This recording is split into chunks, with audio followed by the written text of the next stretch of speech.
इसलिए मेघनादिनी का उन्होंने बड़ा सुंदर भाव किया। मे मम ग्रहे ह स्फुटम नादीनी कुरुते।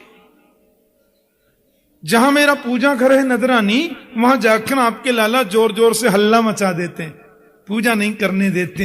या मेघनादिनी वास्तव वहां कूड़ा करकट डाले आते हैं, फेंक आते हैं। मैया ने टेढ़ी नजर से कन्हैया को देखा, बोले चौरे लाला, ये सब गोपी जो बता रही हैं बिल्कुल सही बात है, तेने ऐसा उधम कियो? कन्हैया बोले तेरी सौगंधे। ब्रज के कवियों ने बड़ी सुंदर बात कही है कि देखे बिन कान्हा जब मन नाही माना, इन आंखों से आज हमने ब्रह्म पहचाना है। कृष्ण पद कमलों में मन को लगाना, इन गोपियों का ताना ये उल्हाना तो बहाना है। कृष्ण पद कमलों में मन को लगाना, इन गोपियों का ताना ये उल्हाना तो बहाना है। ये केवल बहाना है, वास्तव में उल्हाने का कोई मतलब नहीं है। बल्कि गोपियां तो माखन सजा के रखती हैं और उनको बुलाती हैं, आज मेरे अंगना में आओ नंदलाल, आओ गोपाल, दर्शन की प्यासी गुजरिया श्याम, बुलाती हैं। और आ जाए कन्हैया तो उनका हाथ पकड़ लेते हैं, काय को आए, कहां ते आए, कैसे आए। गोविंद भी बड़े बड़े नाटक करते हैं।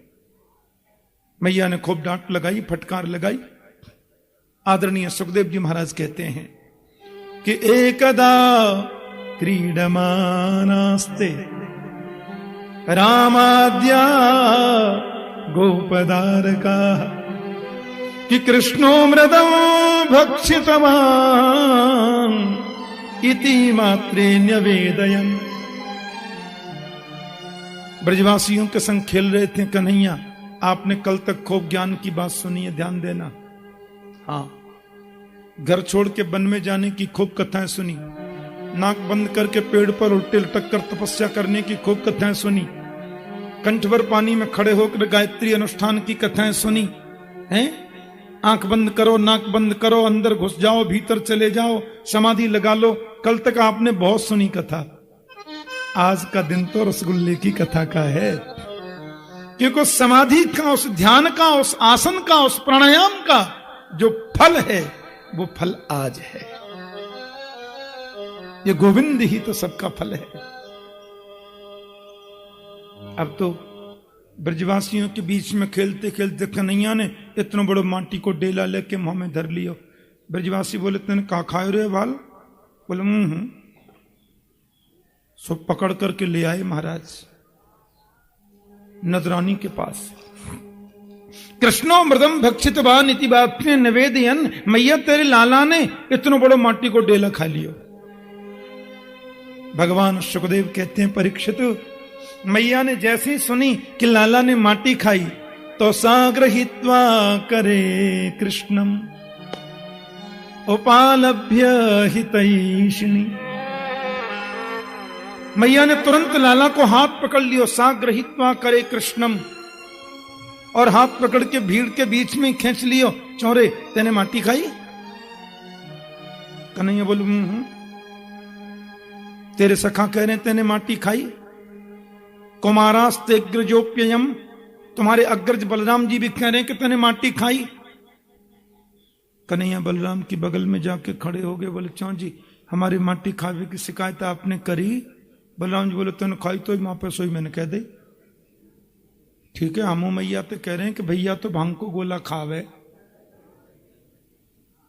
बलराम ने सोची आपकी पिटाई बाद में होगी, हमारी पहले है जाएगी। मैया देख बात ऐसी है, मेरे सामने तो लाला ने माटी खाई ना है, और पीछे कब खाई हो तो मुझे पता ना है। मधमंगल बोले बामन को बेटा हूं, चुटिया की सौगंध खा के कह रहा हूं, इतना बड़ा डेला मेरे सामने खाए। मैया बोली तू सही से बता तेने माटी खाई?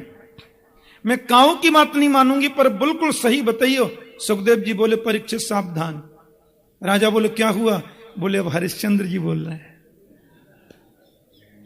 सत्य बोलेंगे, सत्य के अलावा कुछ नहीं बोलेंगे। गोविंद हाथ जोड़कर खड़े हो गए और उन सैकड़ों सखाओं के बीच में अपनी सफाई प्रस्तुत कर रहे हैं। नाहं भक्षितवानंब सर्वे मिथ्याभिशंसिन यदि सत्य गिरस्तर्हि समक्षम पश्य मे मुखम। सब झूठे हो गए। ये ब्रजवासी सब झूठ बोले, मैया मैं तेरी सौगंध खा के कह रहा हूं, बिल्कुल मैंने माटी ना खाई। और सर्वे मिथ्या विशंसन, ये सब झूठ बोले।